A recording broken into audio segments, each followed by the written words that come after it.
दयाळू चोर.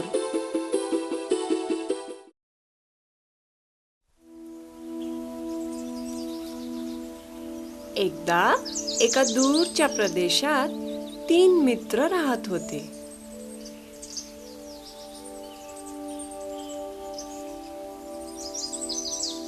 एक राजाचा पुत्र होता प्रभू, दुसरा मंत्र्याचा पुत्र होता रघु आणि तिसरा व्यापाऱ्याचा पुत्र होता रामू. तिघे मित्र कुचकामी होते. त्यांनी आपल्या शिक्षणाचा काही उपयोग केला नाही. एके दिवशी राजा, मंत्री आणि व्यापारी तिघे भेटले आणि तिघांनी त्यांना सुधारण्याचा निश्चय केला.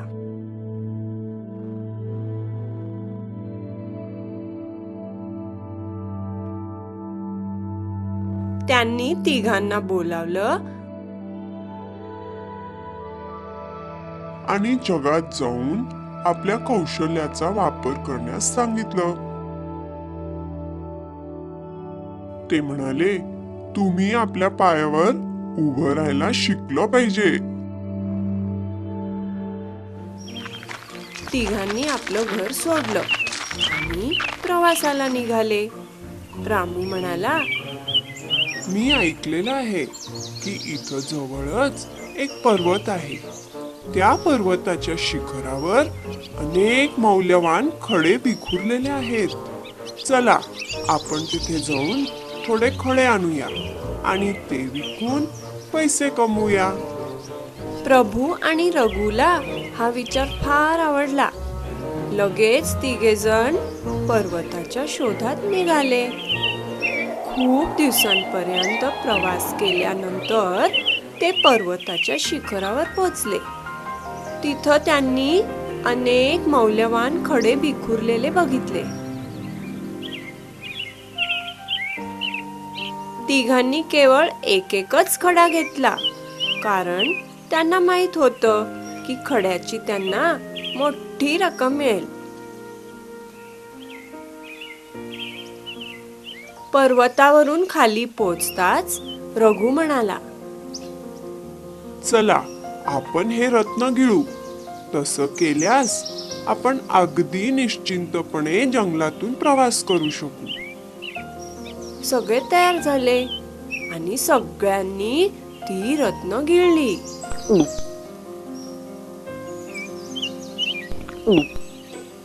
एक चोर झुडपांमागे लपला होता आणि त्यानं त्यांचं बोलणं ऐकलं.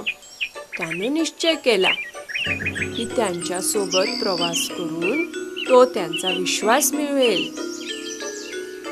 ते झोपतील तेव्हा त्यांना ठार करून ती रत्न घेण्याचं त्यानं ठरवलं.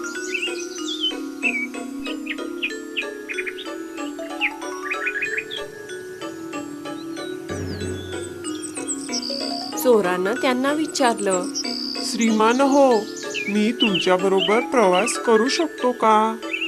ह्या जंगलात बरेच चोर आहेत आणि मला एकटं प्रवास करायची भीती वाटते. त्या मित्रांनी संमती दिली. दुसऱ्या दिवशी प्रवास करत असताना दरोडेखोरांच्या एका टोळीनं त्यांना पकडलं.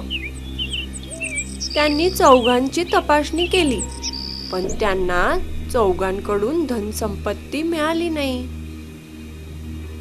पण दरोडेखोरांच्या सरदाराकडे एक पोपट होता, जो सांगू शकायचा की पैसे कुठे लपवलेले आहेत. पोपट म्हणाला, रत्न त्यांच्या पोटात आहेत, रत्न त्यांच्या पोटात आहेत. सरदार प्रभूला मारून त्याच्या पोटातून रत्न काढून घेण्याच्या तयारीत होता. तेव्हाच चोर पुढे आला. त्याला माहित होतं की सरदाराला त्याच्या पोटात रत्न मिळाले नाहीत तर तो दुसऱ्यांना मुक्त करेल. चोरानं विनंती केली, सरदार, आधी मला मारा.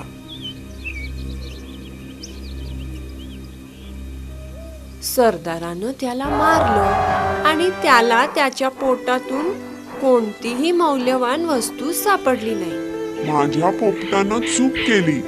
मी या माणसाला विनाकारण मारला. असं म्हणून त्यानं बाकी सगळ्यांना मुक्त केलं.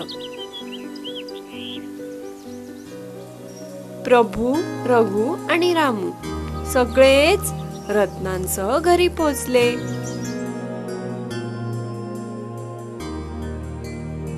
त्यांनी ते विकून खूप पैसे कमवले, पण त्यांचा जीव वाचविणाऱ्या माणसाला ते कधीही विसरले नाहीत.